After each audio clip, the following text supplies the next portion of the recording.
So one chord, the tonic, play this. And then we have a 4 chord coming up.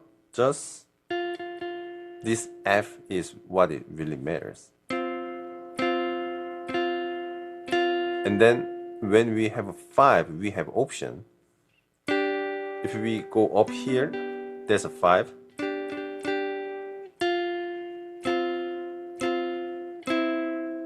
It already sounds like we are in the church, right?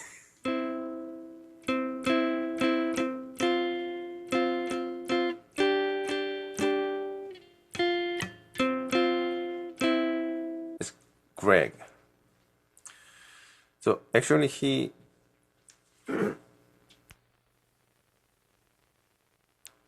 reached out to me in the YouTube channel, made a comment, and I encouraged him to put a office hour RSVP, and he really did it because this is so much easier on with guitar on my hands and just explaining than just texting it on the screen and trying to explaining things. So his question is, my church songs are mostly 1-4-5 with not many 7th chord. Yes. How do I establish guide tones, upper structure, and voice leading? Number 2, also in another session, you said the guide tones were on the 2nd and 3rd string for blues for Alice. Not sure how to get the guide tone to the 2nd and the 3rd instead of 4th. And okay. All right. All right. In his question, my church's songs are mostly 1-4-5 with not many 7th chord. How do I establish guide tones, upper structure, and voice leading? You don't. So you do not, because you do not have a guide tone, you cannot make the guide tone voice leading. But in triad, we have triad cycles. So the triad cycle, I explained everything in Bridge Theory Triad. And also I briefly explained in the building blocks, the triad. So yeah, let's go back a little bit. Why the 7th chord? We need to understand why the 7th chord we practice in circle of 5th. But why triad? We have every cycle. We have to think that first. So then, oh, there's no other way, so I have to practice that, right? So the cadence, it is developed in the music from the monophony, the single line. We find this is D cadence. If we are in only one single line, if you want to say this is end, there's no better way to end the tune. And then if there is another line that support that would be. So together, this was Bach. Bach invention, you see it, every tune ends in that. And then when the Beethoven, the homophonic music, that means when we have chords, we needed another point to end the tune. That is that movement.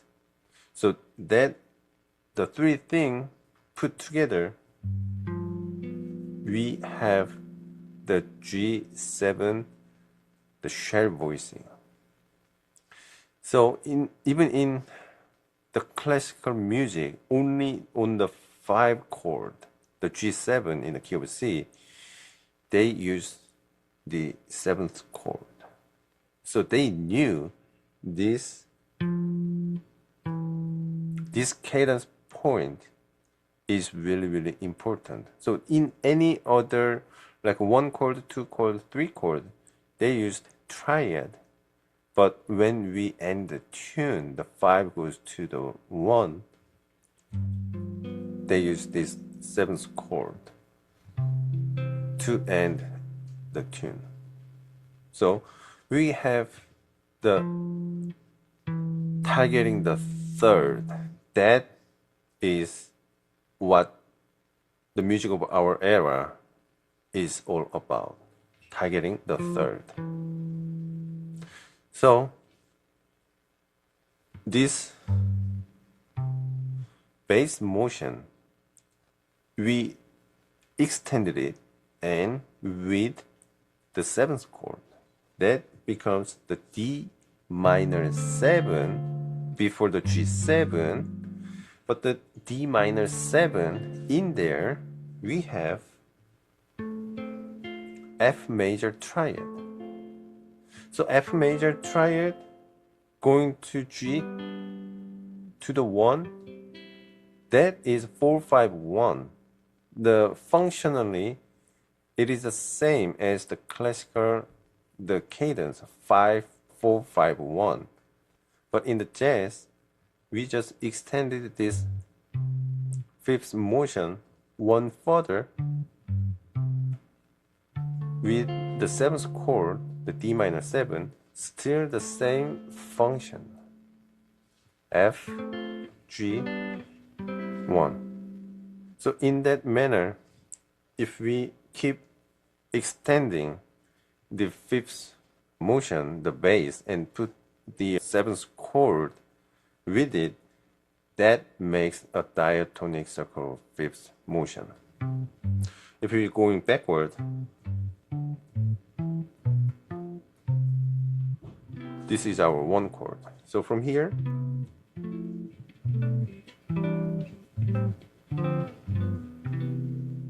so in this circle of fifth motion with the 7th chord, why this is important?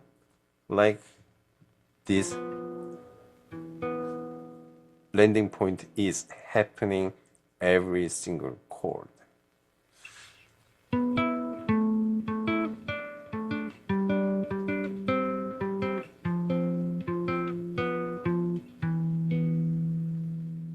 So because of this voice leading, the inner voice movement, the subtle movement, because of that, this circle of fifth motion in 7th chord is such dominated. But in triad, the voice leading in triad is a little bit different because we only have 3 notes. We have 3 choices or 6 choices. Let's calculate it. So 3 notes moving to the next 3 notes, or 3 notes moving, 1 note moving, or 2 notes moving. We have those 3 options, but when we are moving, it is either up or down. So those choices times 2, up or down. That is all of our cycle. And with the cycle, with the voice leading idea, it gives us a really, really important and really doable practice. So the cycle of 2 is just the same inversion across the whole neck. We play the diatonic triad.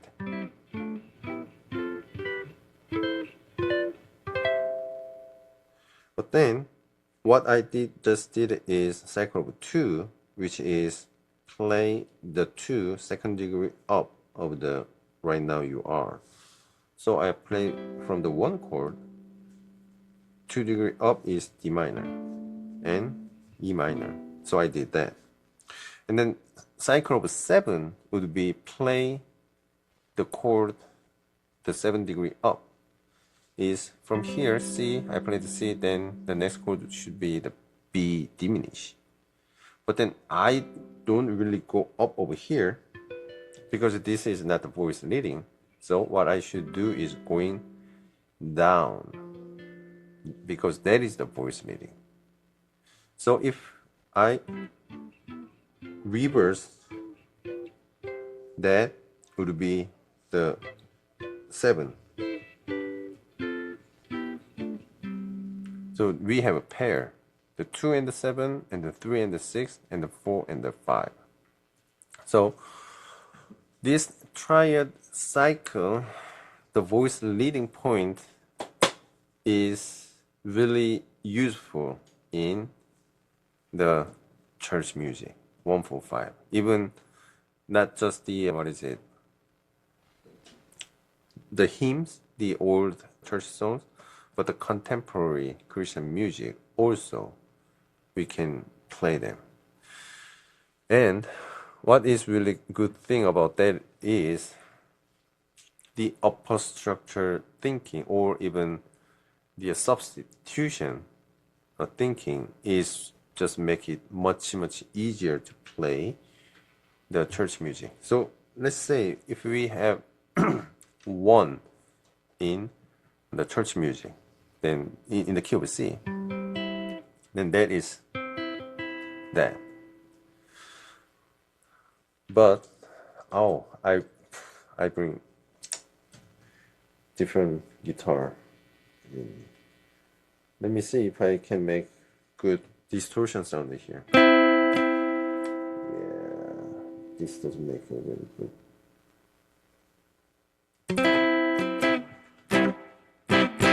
Yeah, because the string is too thick, so I cannot make a really good distortion sound.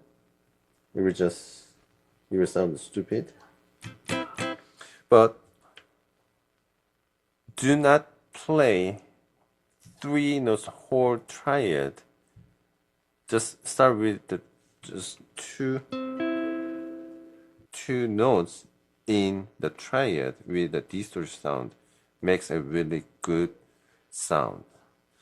So in the 1 chord and the 6 chord is substitutable. So C major, but we have A minor. This is the way I think is upper structure. So 1 chord, the tonic, play this. And then we have a 4 chord coming up. Just this F is what it really matters. And then when we have a 5, we have option. If we go up here, there's a 5.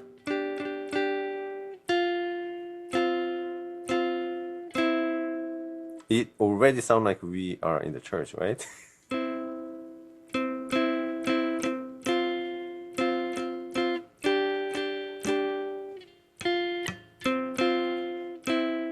And then when it goes to the A minor, doesn't matter, we can just stay here. Same thing, if something coming up with the scale degree 4 in the chord, we can just hang in there. Or we can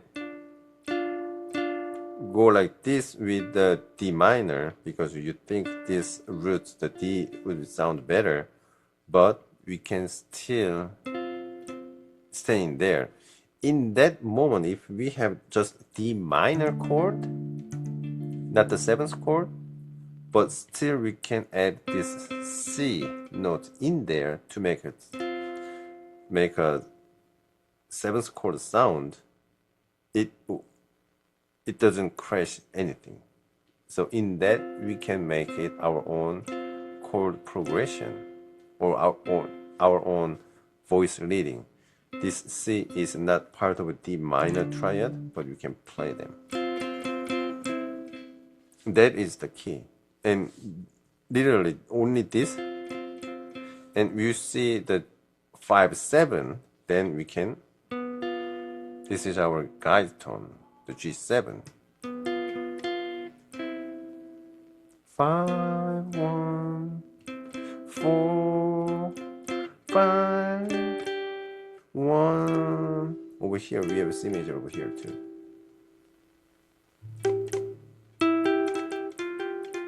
Same thing over here. We can do that. So learn the triad cycle and use the partial of the triad and apply it to the just two-note voicing of the partial, the triad. And another tip about soloing over Christian music is, first, I don't want to say it because I don't like the pentatonic blocks, but this is really useful in the Christian music. So you should know your pentatonic block. So in this case, key of C, you should know A minor pentatonic block. If the tune is G major, then you should know the E minor pentatonic blocks. The E minor pentatonic blocks. Yeah. And then in that block that you know well, play the melody. Which means the pentatonic block doesn't have scale degree 4 and the 7. But trying to play the melody, you have to find those notes in the pentatonic block. Then what it makes you to making solo over it is do your chops you know on the pentatonic blocks, and when the melody needs, target the melody at the right time. Play the melody and throw out your some blues type licks, the rock blues thing, the you know on the pentatonic block. Mix it, match to your ear. You don't leave out too much of the melody, but still throw something in there. That is the key, your practice. Yep, that is I had the same problem because I was a deep dive jazz guitar player, and my church wanted me to play on the band. I didn't even have a correct what is the word, proper guitar to play in the band type of guitar. I only had the whole hollow body guitar. So yeah, it was disaster, and I don't know why I did that, but I think they were having really hard time. So this is my life experience that how I learned it really hard way. Yeah, I was trying to play every chord I see. I want to make it into the seventh chord, and trying that crashes always. I crashed it. So yeah. So we do not make a seventh chord guide tone here. We need to learn the triad cycle and make that in the voice leading point on the guitar. Yeah, that is the key. Yeah, and also the second question, he was asking the guide tone. How to find the guide tones on the second and the third string rather than the fourth and three? So the blues for Alice was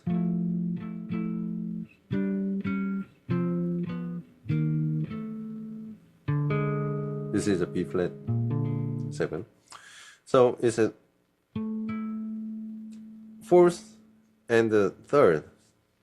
But if we can play the octave here, this fourth one can go up. So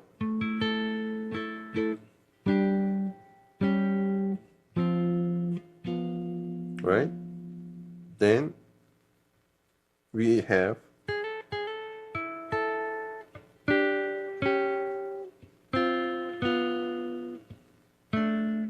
where is it? Yeah. or even further, you can have, right?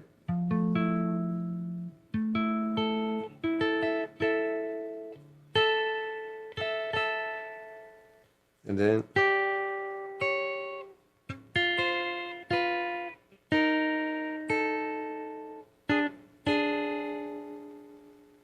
yeah, so we need to know the octaves.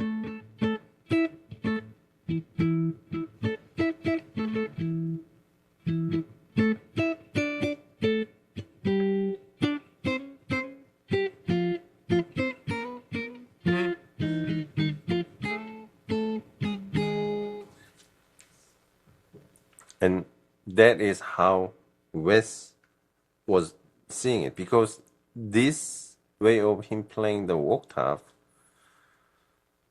before the jazz guitar players who trained from the classical guitar, they playing the octave like this.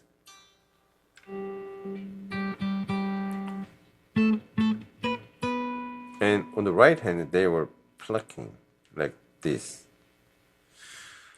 But the way Wes did was, he really, yeah, this is diagonal too. But I think because of that, many guitar players who coming from that school wanted to see this major 7 arpeggio in this shape. This is more Jopes. But yeah, this is a diagonal, but structure. But once you put this over here, your hand stuck in here. So they wanted to play over here, the position, the block scale way. But once you put this note over here, that becomes the way Wes was seeing his fretboard. And with that, the way his right hand was playing, making the sound, is not just these 2 notes he's playing. He mute every note, every other note.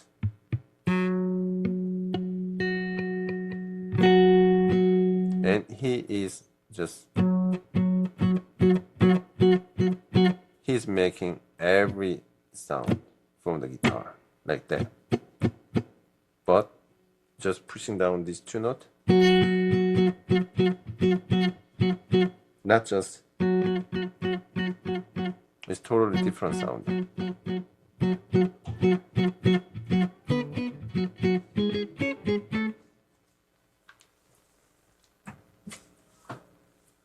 So once we know the octave going that way, we can find our guide tone lines on second string and also on the first string. Yep, I think this is it for today.